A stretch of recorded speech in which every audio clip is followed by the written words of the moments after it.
Il y a deux conséquences qui me semblent extrêmement néfastes. La première, c'est celle qui concerne les enfants.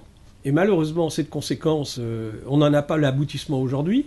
Mais on a quand même intérêt à prendre un certain nombre de précautions par rapport aux portables, par rapport aux ordinateurs, par rapport aux iPads, car les enfants ont un cerveau beaucoup plus fragile que le nôtre.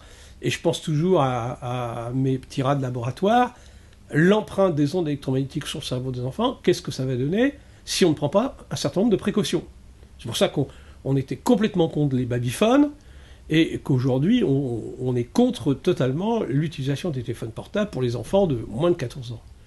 Mais l'autre conséquence est pour les adultes, parce qu'il y a un problème quand même biologique très important, c'est ce qu'on appelle l'électrosensibilité. Tous les adultes, les enfants aussi, mais tous les adultes ont dans leur organisme des milliers, voire des milliards de cellules sensitives qu'on appelle des magnétosomes et qui contiennent des morceaux de magnétite. Ces magnétites, quand elles rentrent dans un champ électromagnétique, elles vibrent, comme la boussole qui vibre quand on la met sous un courant électrique.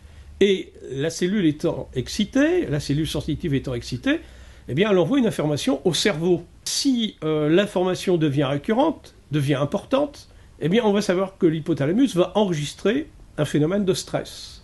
Il va émettre un certain nombre d'hormones pour lutter contre ce stress et pour obtenir un certain équilibre. Il va s'adapter, comme on dit. Le problème, c'est que s'il n'arrive pas à s'adapter, au bout d'un certain temps, on va tomber carrément dans ce qu'on appelle une intolérance au champ électromagnétique, parce que, eh bien, l'hypothalamus n'adapte plus le corps à ce stress.